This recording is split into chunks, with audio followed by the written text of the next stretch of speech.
All right, everyone, this is my video number 3 for Advanced Google Docs, and this is a really neat little program, and there's a few things in here that we're going to go through first. First thing we're going to do is work out where to find a Google Doc template. So I'm in my standard screen of my Google Docs, and I'm going to go to More. So you can see, I'm going to find a template here. Okay. Now, you can see I can make some, I can search for things that I'm looking for. If I wanted a calendar, okay, obviously it gives you a lot of choices, okay, and you can see I have templates that I've used, okay. A lot of times I've used these for stuff here at school or for my own personal use. In my templates, I have not created any of my own yet.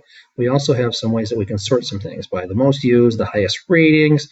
You can see here like resumes and cover letters. No templates match that filter. Albums and flip. Oh, I'm in my templates, that's why. Albums and flipboards. Presentation designs. Real simple to use. Okay. I think it's a real neat thing. So if I was going to say use one for, let's see, find one for calculators. Okay, all I would do is use this template. I would click on it, and it drops it into whatever form. Like this is a Google Sheets template. Okay, so that's nice to use. And let's say I wanted to use one for cards and certificates. Let's click on that, and I want to put heck, let's just use this one. And I'll download again. It's also a copy of a Google spreadsheet. So I'm going to close that out. Another thing that we're going to do is we're going to publish a document to the web. So I'm going to get out of that, and you can see these are just the 3 things that I've downloaded real quick, and I'm going to get rid of them. But I'm going to go to my Google Docs, and I'm going to publish something to the web.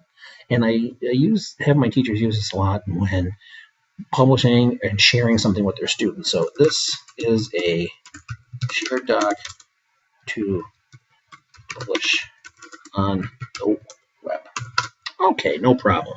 So I'm going to change the name of this to shared on web doc. Okay, no problem. Now what I'm going to do with this, I can click on this, I'm going to hit file, and it's going to say publish to the web. So I'm going to click on that. Now the thing is I can do a few things here. I can have a link or I can embed it into something. So I'm going to start with the link first. I'm going to hit publish. Now, are you sure you want to publish a selection? Sure, I do. Now, I can share this with people, okay? You can see that, make sure your content is visible to anyone by publishing on the web. You can link it or embed it to your document.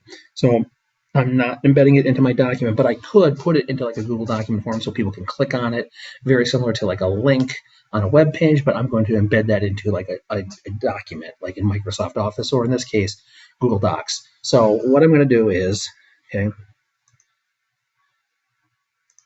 here's my embedded document. I'm going to link it, and this is how I would share it with someone. So you can also see here, I've got this automatically published when changes are made. So what I can do is I can unclick that, and that means that every time that I'd make a change, I'd have to resend this, or I can click on this, and that would then make the updates as they go. Very kind of similar to using a Google Calendar that automatically updates itself that I share with my teachers and my staff and things like that. So it's a very nice little way to share some things on the internet. Also, you could share that in a Google template. Same thing. Now, let's talk about using Researcher. I'm going to back off on this, and I'm going to make an example of The Giver. And I know it's a book that we're doing right now in 6th grade, and I'm going to highlight this. I'm going to click on Tools here. And if you go to Research, okay, you'll notice this window is going to pop open over here. And what this does is it gives me some options of what I can do here. Okay, now you can see I just did a Google search, but I also have everything else here. Let's say that I want to find a quote about this book. So I'm going to click on quotes. Here's some quotes, okay? So let's say, love and kindness are never wasted, etc., by Barbara DeAngelis. I want to use that. Oh, you know what? Here's one by Walt Emerson. I'm going to insert that, and there's my quote. And you notice there's a little 1 there, and at the bottom of my document now, there's my quote. Okay, now the nice thing is I can do a few things here. Let's say I want to, let's see where I want to go here. I want to add a image. Okay, Now, these are all images, obviously. I'm going to click on this little arrow here, and it says here, not filtered by license. I want to click on free to use, share, modify, even commercially. So what this is pictures I can take and do what I want with. And let's say this is the picture I want. I'm going to pull it out here. I'm going to drop it right there. Now you'll notice I put a little 2 there. There's my second citation of where I got it from. Pretty nice, pretty nice. Now I can do a few other things up here too. If you look at quotes, there are other ways that we can post things. I'm using MLA format, I can use APA format, I can use the Chicago format. I've never used Chicago, I'm familiar with it. Let's try APA. And let's say this is the one I want to use now. I'm going to click that. Love and kindness are never wasted. Now there's a 3. You can see there's my third quote, but I use that one in APA format. Pretty nice. Yeah, let's see. Do I want to talk? Oh, Google Scholar. Love Google Scholar. Google Scholar is, rather than just doing a Google search, I'm looking for peer-reviewed materials. I use this a lot for my dissertation. And what this is this is research that has been used by other research. It's peer-reviewed. So I'm going to go to Scholar. I'm going to click on this. Now it will find me, okay, articles that are by Google Scholar. It's really nice. So let's say I want to use this one as a footnote. Okay, cite as footnote. I want to insert this whole thing right here. So what that is, just cited that whole thing, cited that whole right there. And let's say I also want to cite it as a footnote. I put a 4. I should probably put the 4 right behind it. Cite it as a footnote. There's my 4. You can see that shows up down there. Very, very nice. Now, what we want to do, we also want to go over how to insert comments and editing. Okay, I'm going to share this. I'm going to share it actually with myself. So I'm going to close my research, and I want to share this document with someone else. Maybe it's a student, maybe it's a classmate, maybe it's the teacher. So what I'm going to do is I'm going to click on File, and I'm going to email collaborators. Okay, so there are no current collaborators. You can add people. So I'm going to add my work email, J. Suarez. I'm going to hit Send. Now, in a second here, let me open up my work email.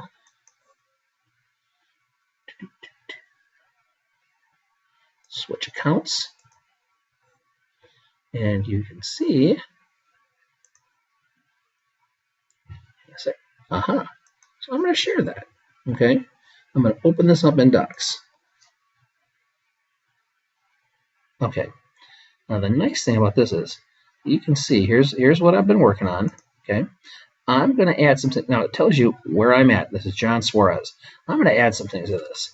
And I'm going to put like, I really like this comment and quote. Okay, and I'm going to maybe change the color so I know that this is, this is someone else doing it. I can bold it. I can change the color of it. I'm going to put this in dark blue. Okay, no problem. Now you'll notice I'm using this in my work email as J. Suarez at Tonica Grade School, but when I go back to my personal one, you can see there's the comment already, and that's J. Suarez. Okay, so it kind of keeps track of your comments. Another nice thing, we want to track our changes. See revision history. So let's say here I'm going to put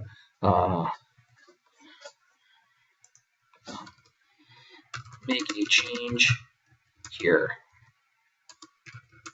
Okay, and when I go back to the other, you can see here's my comments. So my changes are showing up simultaneously. But the nice thing is that when I go to my see revision history, I'm going to click on this, and it opens a window over here. You can see I've got a history of when these revisions took place and who did them. Okay, they all say me because I have the same name on here. If I show more detail, it kind of spaces them out individually, and it changes color by the email account. One of mine is blue. Excuse me. One of mine is red. One of mine is green, or it looks like maybe it's pink. That's a way that I can track my color or track my changes using my revision history. So I've showed you a few things about publishing a document to the web, using the researcher, using your revision history, and inserting comments and suggested editing mode. Thank you very much. All right. Bye.